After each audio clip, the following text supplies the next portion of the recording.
It's Bob Sansom here with sports reporter Brian Murphy, Pioneer Press Deputy Sports Editor John Plume. Twins were a little active earlier in the week. They dumped their general manager, Bill Smith, and went back to Terry Ryan. And they talked about philosophical differences. Now, I think the first thought on everyone was that it was maybe Bill Smith wanted to spend more money than Jim Pohlad wanted to, and Dave St. Peter. But after listening to St. Peter a little bit, I think it goes a lot deeper than that. Now, money is involved, I believe, but what if he wanted to get rid of Gardenhire or get rid of Mauer in his contract or not bring back Kadire and or Kubel, that it had to do more with personnel than it did with money? I think it was a move that had to be made because they needed a baseball guy. And Bill Smith wasn't a baseball guy. He's a money guy. I don't think he really understood how to build a baseball team. The moves that he was making, they weren't working. He was dishing out all this money to guys who were doing nothing for this team. Nishioka, horrible move, probably set the franchise back again. They give up J.J. Hardy, goes to Baltimore, and he has this incredible season. You didn't even give him another chance. So I think it's a move they had to make. The philosophical differences, who knows? I think it had to do with money. I agree with you. It had to do with money. That Smith wanted to spend a bunch of money in free agency, and the Twins were like, "No." But I really think it was more than that. I think it involved personnel that is either with this team now or they want to bring back to the team. It could have been Nathan involved in it too, because I don't think they do it just on money. Because as you pointed out, and Brian, you followed enough teams. He has been a money guy in the past. I don't think he'd balk at, oh, you want to trim it down to $100, I'll make it work. But I think it had to do with players more. Well, but I think it had to do with guys that he wanted to bring in, and that's where it came down. There's something missing there, because you don't go from being 2 weeks out after the season to basically saying, we're fine with our management team in place, his job is safe, to in the middle of the beginning of November, out of nowhere, suddenly there's philosophical differences. And the other thing that, you bring up a point where this was a move that had to be made because Billy Smith is not a ball guy. Well, doesn't that sort of undercut the promotion in the first place? I think that speaks more to the decision that was made 4 years ago to promote within, as the Twins are want to do, and say Billy's paid his dues, he's learned under Terry Ryan, he may not be a ball guy, but he knows our way.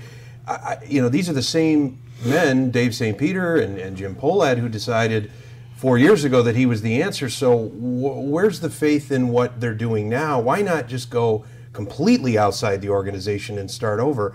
Why are you bringing back Wayne Krivsky? Why are you bringing back Terry Ryan? It's almost as if they're saying the last 4 years were a complete mistake.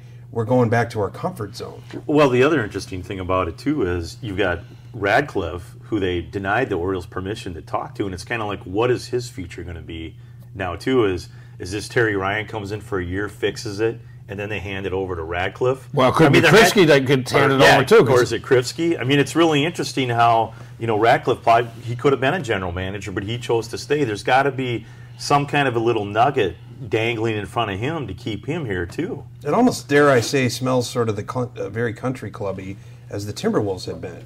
Very incestuous, where, you got guys coming and going, guys not going anywhere, not a lot of accountability. It's interesting that they made this decision, because I think the franchise, Jim Pohlad knows that they are at a very tenuous spot. They've got the new ballpark, a ton of new revenue, high-priced tickets, and a very angry fan base that's reacting to a variety of things that were out of their control that happened last year with injuries. But there's just a mentality and a culture that's seeping into the Twins, a look and appear soft. But you also don't want to give the impression, which Terry Ryan did, they were over $113 million payroll last year, that they're going to trim it back to $100. That's not what a fan wants to hear. They want to think you're going to go out and try to reshape this roster and become competitive again. It certainly sounds like they're not going to go and get a Mark Burley or somebody that can come in here and be an ace. They're going back to square one, which is what Terry knows. They're going to develop players and get them ready to play at the major league level. They almost have to, because more than 1/3 of your salary is committed to two guys. It's $36 million between Morneau and Mauer. And what the injuries exposed more than anything last year was the hallmark to what the Twins had always been with pitching, defense, smart ball, knowing where to be, knowing how to play the game, was completely exposed as non-existent with this new crop of players that have come up. Maybe they came up too soon, but they clearly weren't ready to play. And if they're going to go deep into the minor leagues and kind of recalibrate and reboot what they're doing that's fine. That's going to set them up for success down the road. But you also have a fan base that has paid a lot of money, and you got a public that went out and made this stadium happen after a number of years they've been filling it. They don't want to hear Spackle and Pat's job right now. They want to hear we're going to contend again, and last year was an aberration. Well, it kind of goes back to when you were covering the Wild, and they had all those honeymoon years at the Xcel Energy Center, and now the Wild haven't been able to put a playoff product on the ice for, three seasons. And maybe the Twins don't want to go through that same thing. They can see it come. We're going to go from 40,000 fans to maybe 20 or 25,000 fans, and maybe that's what it's going to be. And that's why the cut in payroll. Well, so your solution is to cut payroll, develop players for 3, 4, 5 years down the road, and maybe hope you don't get to 500? Actually, I think that might be where they're hoping that they have a certainly improvement from 99 losses. But keep in mind, second overall pick they have. Yes. And they get compensatory picks for Kubel and Kadire. I think they're banking on... If Kadire leaves. Or if... Yeah, if they leave. Yeah. If they leave. And frankly...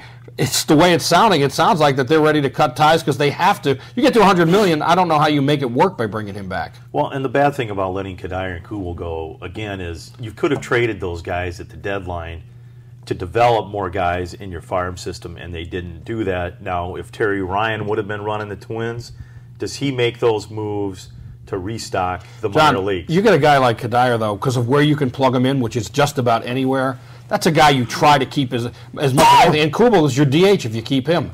So, I mean, these are two guys they should want to try to keep. The Twins made him an offer. They lowballed him, and he didn't want to be here. Well, they need to maybe, because what are they going to get? Who's their DH going to be? Tomey's gone. I mean, they have to find a DH, and it'll probably cost them more. I think they're forced to sign Kubel. They have to bring him back. Or they're going to, you know what? DH. They'll sign another aging player who gets shifted over to DH and can't play anywhere else. That's going to be tough with a $100 million payroll to even sign an aging player. It's still going to cost you $5, $6, $7 million. No, they'll have a thing loaded with incentives. Well, I think, you look at they've got a ton of holes everywhere on the field, but it all comes down to pitching. I mean, they've got Carl Pavano is really not an ace. He's been an ace for them. He's been a horse for them. But he's not going to be more than a 14, 15-win guy. They need, and that's if everything goes Slowey, right. Blackburn, Liriano, they're all head cases. Baker, they're all about the same. They're somewhat healthy, not always healthy. Can't go more than 6 innings. They're all the same pitcher. Where is the horse? They need a horse. And also, for a team to suffer as many injuries as it did and be out as long as they did, there's something there that I think that as a team they're going to be looking into. Why are these guys not getting healthy, and why are they getting hurt so much? It's interesting. One of the first things Terry talked about yesterday was they need to tweak the medical department. Well, I think there's going to be more than it's more than a tweak. It's more than a tweak. I mean, these guys, Kubel suffers a foot injury and he's out half the season. Stiff neck takes him out, and then Mauer suffered. What did he have? He had the flu with 6 weeks left in the season, and they shut him down for the year. I thought he had the flu since April 3rd or something like that, and he couldn't play the entire season. Well, there was some malady that befell him. Anyway, we'll see what else befalls, and whatever be-somethings the Twins in the days, weeks, months, millenniums ahead.